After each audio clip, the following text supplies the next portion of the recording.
দেখেই তো বোঝা যাচ্ছে ও হাঁটতে পারছে না, আর ওর দ্বারা হাঁটাও সম্ভব নয় এখন। আমাকে কি ডাকা যেত না? গম্ভীর পুরুষালী কণ্ঠস্বরে গমগম করে উঠল পুরো ঘর।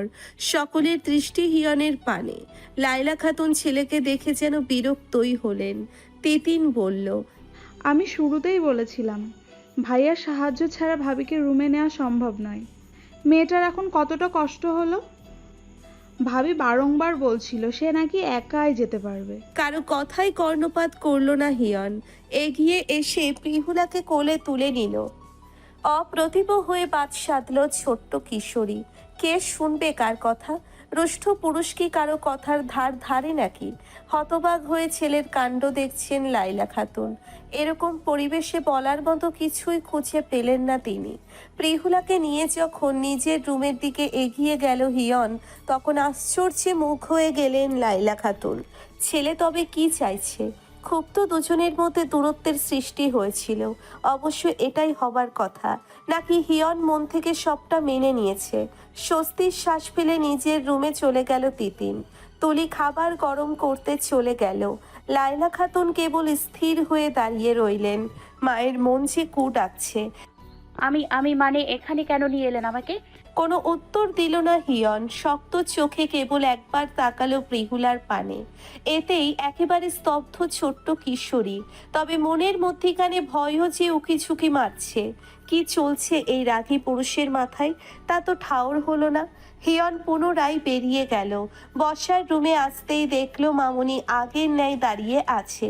ঠোঁটে ঈষৎ হাসি নিয়ে বলল, তুলিকে বলো খাবার দিতে, আমি আসছি। ছেলের কথার কোনো রকম প্রতিক্রিয়া জানালেন না লায়লা খাতুন।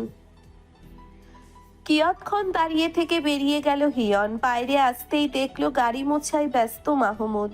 পকেট থেকে ফোন বের করে সময় দেখে নিল হিয়ন। পরক্ষণে মাহমুদকে তাড়া দিয়ে জোরালো স্বরে বলল, টুনির তো কিছুক্ষণের মধ্যে স্কুল ছুটি হয়ে যাবে চাচা, কখন যাবেন? কাজে ব্যাঘাত ঘটতেই হিয়নের পানে চাইল মাহমুদ। জিভ কামড়ে নিয়ে বলল, একদম মনে ছিল না বাবা, আমি অহনি যাইতেছি। পাল্টা আর কিছু বলল না হিয়ন। নিজের গাড়ির কাছে এগিয়ে গেল। হাওয়াই মিঠাইগুলো অনেকটা চুপসে গেছে ইতিমধ্যেই। তপ্ত শ্বাস ফেলে সেগুলো নিয়ে ঘরে প্রবেশ করলো। বসার ঘরে আসতেই মামনির দেখা মিলল না। পরক্ষণে নিজের রুমের কাছে আসতেই দেখলো প্রিহুলা ফের দাঁড়াতে চেষ্টা করছে। হিয়নের উপস্থিতি পেতেই তৎক্ষণাৎ দরজার দিকে দৃষ্টি ফেলল কিশোরী। অপ্রস্তুত হয়ে বার কয়েক চোখের পাতা ঝাপটে নিয়ে তুলিয়ে বলল, আমি ওয়াশরুমে যাব। আপনার রুমের ওয়াশরুমটা অনেক দূর। তিতিনাপুর রুমেরটা অনেক কাছে। তুতলিয়ে বলল। হাওয়াই মিঠাইগুলো খাটের উপর রেখে এগিয়ে আসলো হিয়ন। কোনো রকম প্রতিক্রিয়া জানালো না। প্রিহুলাকে কোলে তুলে নিয়ে ওয়াশরুমের ভিতরে এসে নামিয়ে দিল। ছেলেকে ডাকতে এসে রুমে পেলেন না লায়লা খাতুন। অত্যল্পকালে হিয়নকে ওয়াশরুমের ভিতর থেকে বেরুতে দেখলেন। রুমের কোথাও মেয়েটি নেই। তার মানে বাথরুমে নেওয়ার কাজটাও তার ছেলে নিয়ে নিয়েছে। এত কিসের পরোয়া? কাট কাট গলায় বললেন লায়লা খাতুন, কতদিন পর বাড়ি ফিরেছিস সেই খেয়াল আছে? আসার পর থেকে তো এক মুহূর্তের জন্য বসতেও পারলি না। একটু তো খেয়ে নিবি নাকি? বলি মেয়েটারও কাণ্ডজ্ঞান নেই, আর বলেও কি হবে? এই মেয়ে তো আর অত বোঝে না, তাই বলে তুইও অবুঝ হয়ে বসে থাকবি? খাওয়া শেষ করে না হয় 24 ঘন্টার সেবায় নিয়োজিত থাকিস। আমাদের তো চোখে পড়ে না তোর। আমরা কি খেয়াল রাখতে জানি নাকি?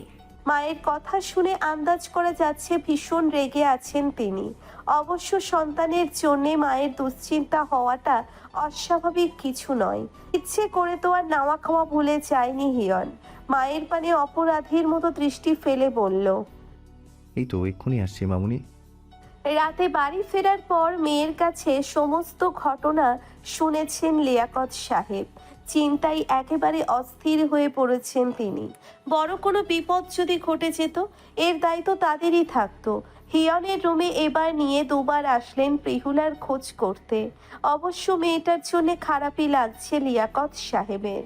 এই দুর্দিনে বাবা মা কাছে থাকলে যত্ন আত্মীর কোনো কমতি হতো না মেয়েটার। প্রিহুলাকে পই পই করে সতর্ক করে দিলেন যেন স্কুল গেট থেকে বের না হয় আর। বাধ্য মেয়ের মতো দৃষ্টি নিচু করে বাধ্য মেয়ের মতো দৃষ্টি নিচু করে সমস্ত কথায় সাই জানাচ্ছে প্রিহুলা। পাশেই হাত ভাঁজ করে দাঁড়িয়ে আছে হিয়ন। তার মনে হচ্ছে এই মেয়েকে অযথায় জ্ঞান দিচ্ছে, কালকেই ঠিক ভুলে যাবে। কথা শেষ হতেই প্রিহুলার মাথায় হাত বুলিয়ে দিয়ে প্রস্থান করলেন লিয়াকত সাহেব। বসার ঘরে টিভি দেখায় ব্যস্ত তিতিন। বাবার উপস্থিতি পেতেই টিভি বন্ধ করে দিল সে। অত্যল্পকালে লাইলা খাতুন উপস্থিত হলেন। মেয়ের মুখোমুখি বসে বললেন লিয়াকত সাহেব, ব্যবসার সব কিছু একা সামলানো দুষ্কর বুঝলি। ভাবছি তোকে দায়িত্ব অর্পণ করব। ফ্যাক্টরির খোঁজ খবর না হয় আমার, আর শোরুমের দায়িত্বটা তুই নিতে পারিস তিতিন। বাবার কথা শুনে কিয়ৎক্ষণ ভাবনায় পড়ল তিতিন। অবশ্য মামুনি এই বিষয়ে আগেই ইঙ্গিত করেছিল তাকে। তাদের নিজস্ব ব্র্যান্ডের ড্রেসের ব্যবসা, সবই মেয়েদের কালেকশন। সেক্ষেত্রে অনায়াসেই সবটা সামলাতে পারবে তিতিন। তবে গ্রাজুয়েশন শেষ করতে বছর খানিক সময় পার হবে তার। এর মধ্যে আহামরি সময় সে ব্যবসায় দিতে পারবে না। মেয়ের ভাবুক মুখখানা দেখে বললেন লাইলা খাতুন, এত কি ভাবছিস?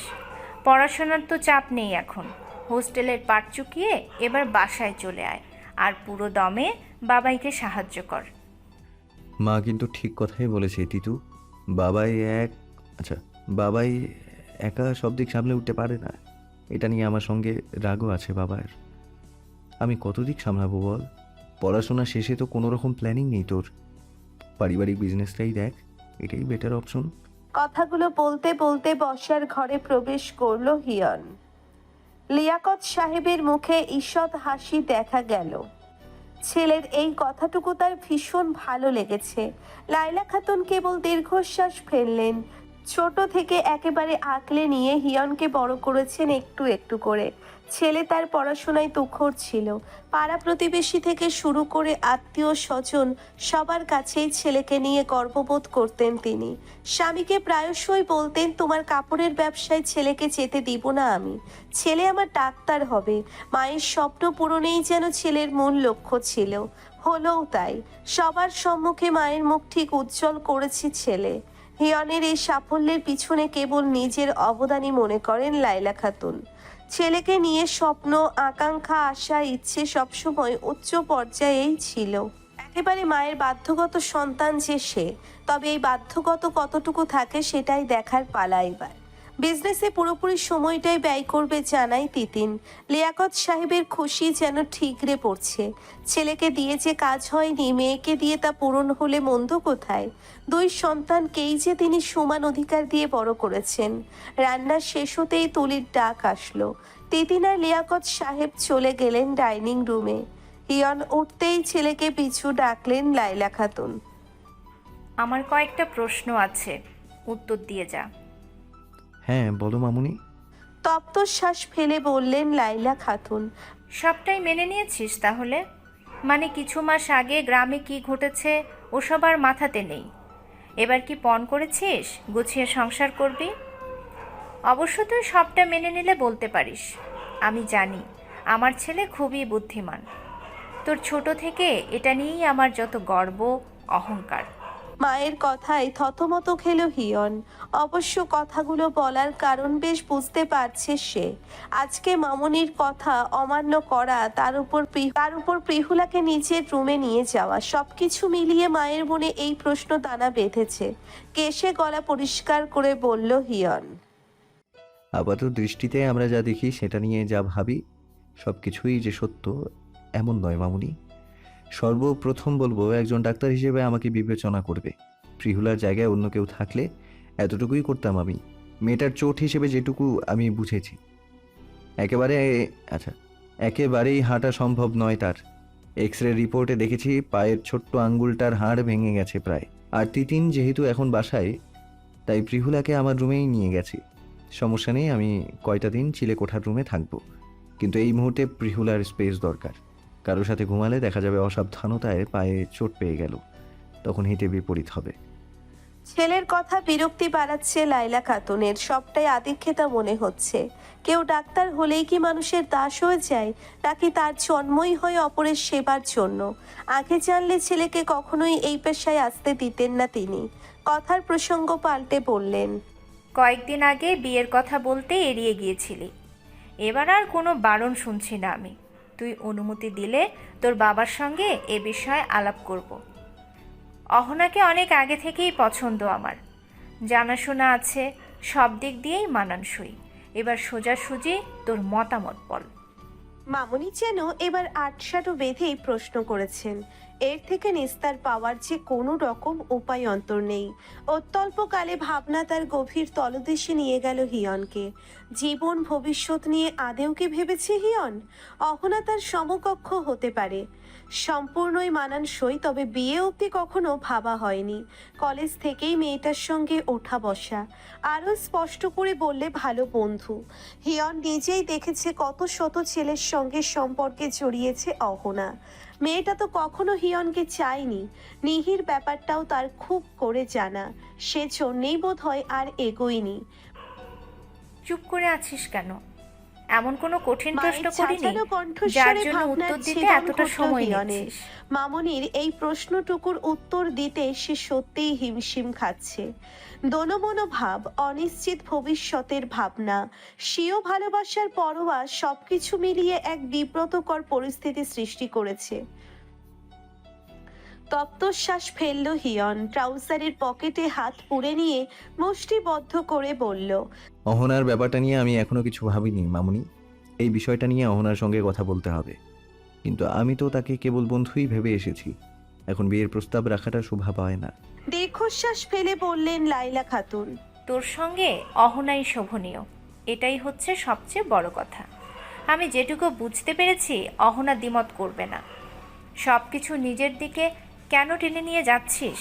বিয়ের প্রস্তাব পারিবারিকভাবে যাবে, বাকিটা আমি গুছিয়ে বলবো, অত কিছু তোর ভাবতে হবে না। মামনির কথা শুনে বোঝা যাচ্ছে তিনি অল্পতে এই বিষয়টা ছাড়বেন না, আর বাদ দেওয়ার তো প্রশ্নই আসে না। যে করেই হোক এই প্রসঙ্গটা তো পাল্টাতেই হবে। মায়ের দিকে তাকিয়ে একটুখানি হেসে বলল হিয়ন, ঠিক আছে, যেটা তোমার ইচ্ছা।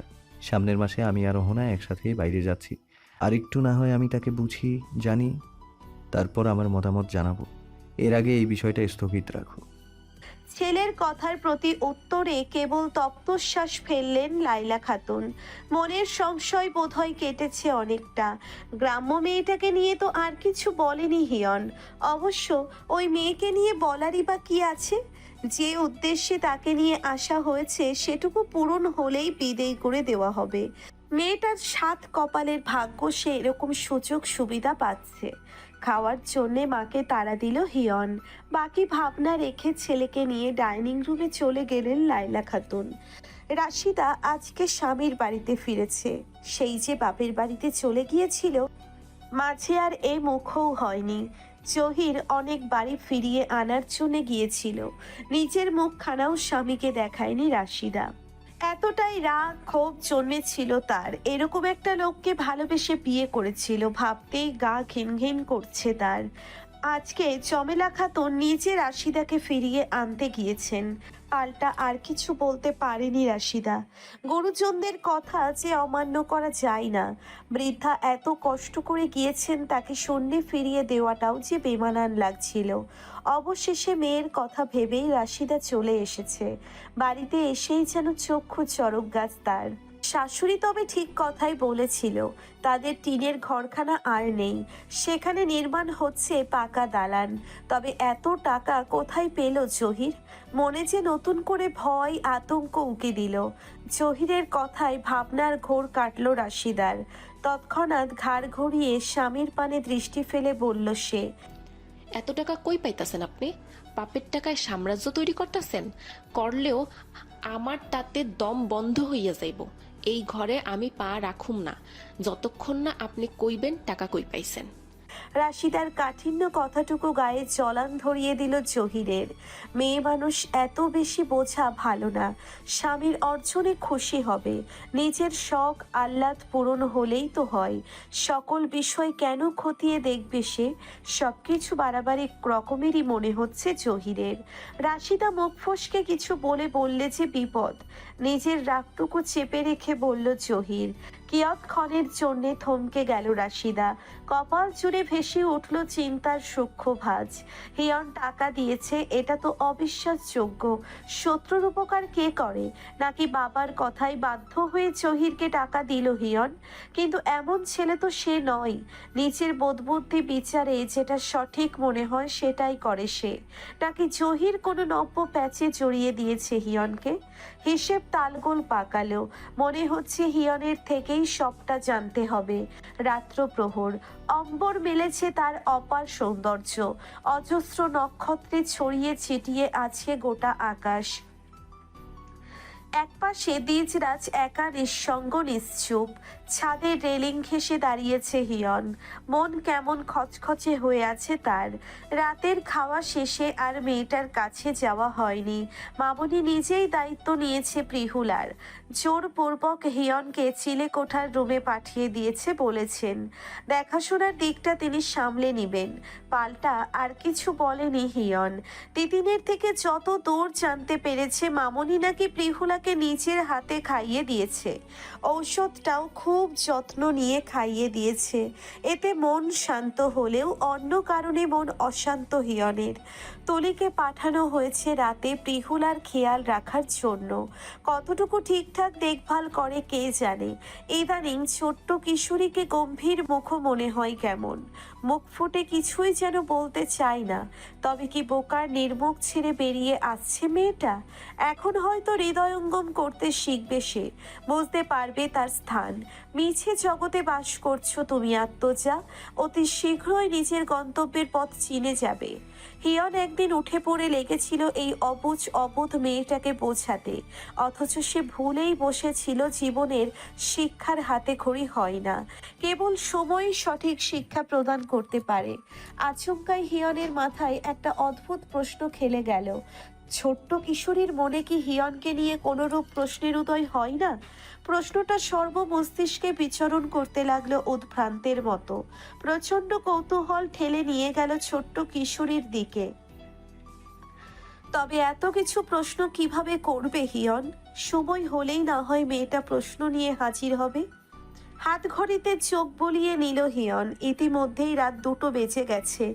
এইটুকু ভাবনার মাঝে এতটা সময় কি করে করালো টেরই পাওয়া গেল না। দূরে নিয়ন বাতির দিকে দৃষ্টি ফেলে প্রলম্বিত শ্বাস নিল হিয়ন। তার জীবনের অধ্যায়গুলো কেমন খাপছাড়া আর অগোছালো হয়ে যাচ্ছে। যখন থেকে নিহির আগমন হয়েছিল তখন থেকেই বোধহয় ছন্দ হারিয়েছে সব। ও তল্পকালে বিষাদ এসে ঘিরে ধরল। মৃদুমন্দ বাতাসটাও খারাপ লাগাকে দমিয়ে দিতে পারছে না। এই মুহূর্তে সকল কিছু ছাপিয়ে মস্তিষ্কে চোখের মতো কিশোরীর ভাবনা বসে আছে। মন বলছে একটি বার তাকে দেখতে যাওয়া উচিত তোমার। ইতিমধ্যেই সবাই ঘুমিয়ে গেছে হয়তো। এই সুযোগ যাওয়াই যায়। সমস্ত ভাবনা ফেলে সিঁড়ি ঘরের দিকে এগিয়ে গেল হিয়ন। হুট করেই অদৃশ্য এক অধিকার বোধ জন্মালো তার। মন বলছে মহা অন্যায় কিছু তো করছে না সে। কাগজে কলমে ছোট্ট কিশোরী এখনো তারই। জানালার একপাশে শুভ্র রঙা পর্দাগুলো বাতাসের সঙ্গে তাল মিলিয়ে দুলছে। পিঠের নিচে বালিশ রেখে বাইরে তাকিয়ে আছে প্রিহুলা। গোটা শহরে এখনো আলোক রশ্মির কমতি নেই। মধ্যরাত কে বলবে? দূর থেকে গাড়ির হর্ন ভেসে আসছে। পায়ের ব্যথা যেন ধীরে ধীরে বাড়ছে। হাঁটু অবধি একেবারে অবশ্যের মতোই। আঘাত পাওয়ার পরেও মনে হয়নি এতটা ভুগতে হবে। মায়ের কথা বড্ড মনে পড়ছে প্রিহুলার। ভাবনার মাঝেই চোখের কার্নিশে জলেরা ভিড় জমালো। টুপ করে বেয়ে ভেজালো কপাল। সোফায় বেঘরে ঘুমোচ্ছে তুলি। তাকে বই বই করে বলে দেওয়া হয়েছে প্রিহুলার খেয়াল রাখতে। অবশ্য মেয়েটা সারাদিন খাটাখাটুনি করে, কতক্ষণই বা জেগে থাকবে। প্রিহুলা বারংবার বলে কয়ে ঘুমোতে পাঠিয়েছে তুলিকে। ম্যারব্যার করে কাঠের দরজাখানা আর্তনাদ করে উঠল। ভাবনার জগৎ থেকে ছিটকে বেরিয়ে আসলো প্রিহুলা। তড়িৎ গতিতে দৃষ্টি ফেলল শব্দ অনুসরণ করে। মুহূর্তেই ঘরের মেঝেতে দেখা গেল লম্ব অবয়ব। ভয় কলিজা কামড়ে ধরল কিশোরীর। নড়তে গিয়েও স্তব্ধ হয়ে গেল সে। কিছুক্ষণের মধ্যেই তার ভয় উবে গেল বলিষ্ঠ পুরুষের ছায়া দেখে। আধো অন্ধকারে মুখশ্রী না দেখলেও ঠিক অনুধাবন করেছে রুষ্ট পুরুষ ছাড়া আর কেউ নয় এটা। তবে কি লোকটা তার জন্য দুশ্চিন্তা করছিল, যার জন্যে মধ্য রজনীতে ছুটে এসেছে হন্যে সবাইকে ফাঁকি দিয়ে? এত রাতে জেগে বসে আছো, পায়ের ব্যথায় কি ঘুম আসছে না?